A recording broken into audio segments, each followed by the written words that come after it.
and what's ahead of them. And for what I saw, if you looked at my rankings of yesterday, which are public, you know, anyway, I had Nigeria first, you know, number one to win the tournament. I had Senegal, I had thereafter Angola, and last Tunisia. Tunisia did not disappoint me. Nigeria did not disappoint me too, you know, but I think they have to play a lot better to be able to win the AfroBasket. There's a reason why I ranked Tunisia fourth. Okay. You understand me? Because Tunisia is grossly overrated. Something happened. Tunisia in 2011, the world was angry. Africa was angry. Tunisia, Angola had won 6 AfroBaskets in a row, unchallenged. Yes. You understand me? Then Tunisia came on the scene and humbled and dismantled them at the 2011 finals. The whole world fell in love with Tunisia. But what have they done since then? Nothing. So it was the bad Tunisian defense that allowed that guy to get off so well. You understand me? It wasn't his quality alone. The Nigerian defense is never going to allow that kind of 35 points from a player. It's not going to happen. Former national basketball coach Ayo Bakari is speaking on basketball in Nigeria, particularly on the ongoing AfroBasket Championship in Tunisia. Yemi Adebayo, let me quickly bring you into this. The coach spoke a lot about technicalities, about preference for players to play, but he's worried that Ike Diogu, who is like the workaholic of the team, is injured, and so he's scared that we might still struggle. Why is a team built around one man?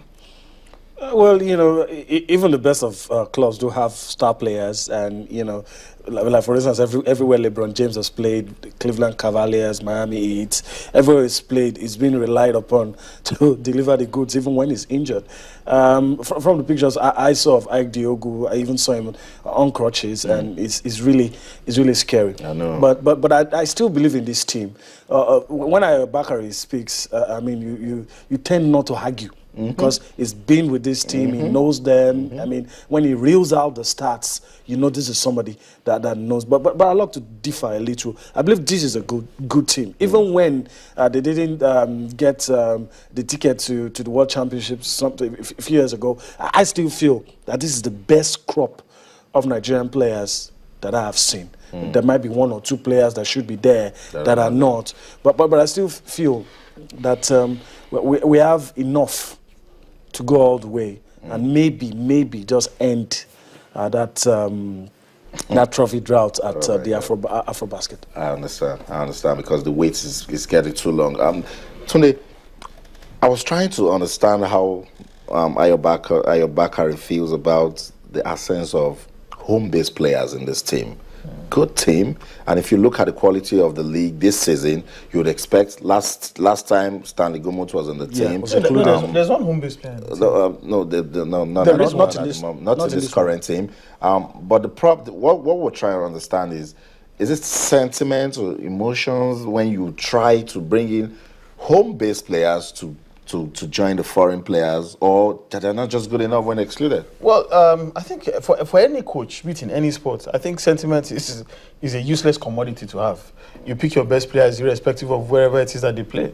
So if we have players in the Nigerian, in the DSTV Basketball League who play very well, who can match their counterparts from Europe or North America, and who have better ball skills than them, then of course you play, because at the end of the day, what you want to do is to win, to qualify, to bring glory to Nigeria. It is not about individuals. So whether or not they called players from the Nigeria Premier League, you know, and they didn't make the team, is immaterial. You give a coach a job, and if he feels that he has the certain tools based in a certain location who can get the job done quicker, more efficiently, and with minimum force, then I think that's the way that we should go. We shouldn't dwell too much about. Yes, we would really love to see Nigerian basketball develop to the level where we want it to be. But the truth is, we don't have a strong league. That is the truth. The vast majority of our best ball players are looking for ways to migrate to Europe or North America. There are more than 1,000 Nigerian-born players in the NCAA. There are a large number in the NBA Development League, 1 or 2 or probably 5 in the NBA proper. When you look at that enormous pool of talent, players who have been developed in probably the best basketball system in the world, you start arguing about the merits of choosing players from here. Yes, you have to give them a good platform, but the truth is, at the end of the day, you want to pick the best players, irrespective of wherever it is they play. I totally agree, because Ayo Bakari said you can't pick a player that has played in a year 20 games compared to one that is going almost 120. You know, the experience actually comes in. But I mean, Uganda might not be a problem on Friday, but you have worries for Tunisia? Yeah, I do. Even though Bakari says they are overrated. I always like Nigerian teams to treat their opponents with respect, irrespective of their pedigree in the sport. So I wouldn't say one team wouldn't trouble them and another team would trouble them. I'd just like the guys to take the game, take each game as it comes, and try to get the best. I was happy with the result yesterday, and I hope that every time they play, they keep getting those results. There are some teams in this competition. Well, Senegal is here to play. I'd love to see what the Senegalese will do. And Angola too played today, defeated their opponents, even Mozambique. You know, and they're very close neighbors. And so those are the kind of teams I'm looking at. But I just love our own team to just focus. Don't think about anybody. Don't think outside what's going to happen. You know, the things happening outside your group.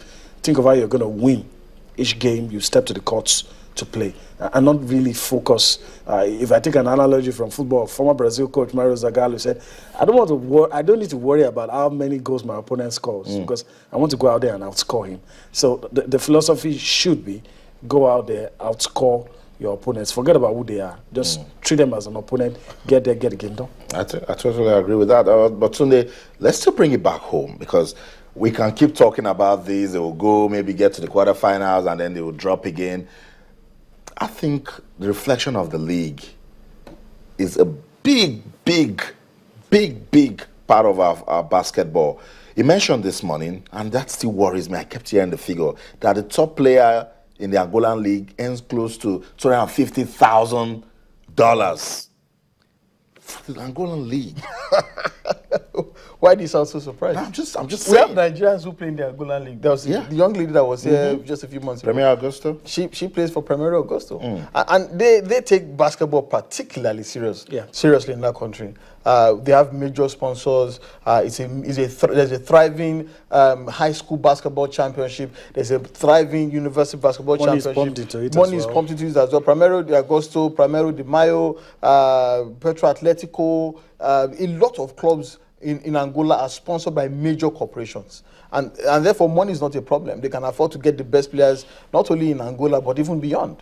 And so it makes the Angolan league particularly lucrative. A player can play his entire career in the Angolan league and not bother about playing in Europe and he'll still be fulfilled because he makes that much money. But can you honestly say the same thing for the Nigerian the Nigerian Basketball League? Not at all. If you ask every single player in the Nigerian Basketball League, what plans do you have? The first thing is, I want to go to America, or I want to go to Europe, or even worse, or even worse, or go to Angola, or worse. You have what some have called part-time players. You have people who play basketball but still do other things because they cannot make a living strictly from basketball. They have to do other things. Really we've paid lip service so far to real sports development, into really improving the sports that we have, and into really pumping money and letting the private sector drive it. Even football, that we glorify Nigeria, is still struggling to find the football. So if football is struggling, work to be done. How much for basketball and all the other sports? So we really have to sit down and decide what it is that we want to do with our sports, how it is that we want to run it. All these are by state governments owning clubs, and it has to stop at some time. Because the truth is, as we currently stand, we are flouting a lot of rules, and we are not doing things properly. If it is only 10 clubs that can play in the Nigerian Premier League, let them play, and they can finance themselves, let them play. Ditto for the basketball leagues, ditto for any leagues. If we can get 10 clubs who are well run, properly run, and who can raise finances by themselves, fine. That will actually bring good corporate sponsorship. Guys, I think what the NSC should do is call all the federations and say, fix your league system.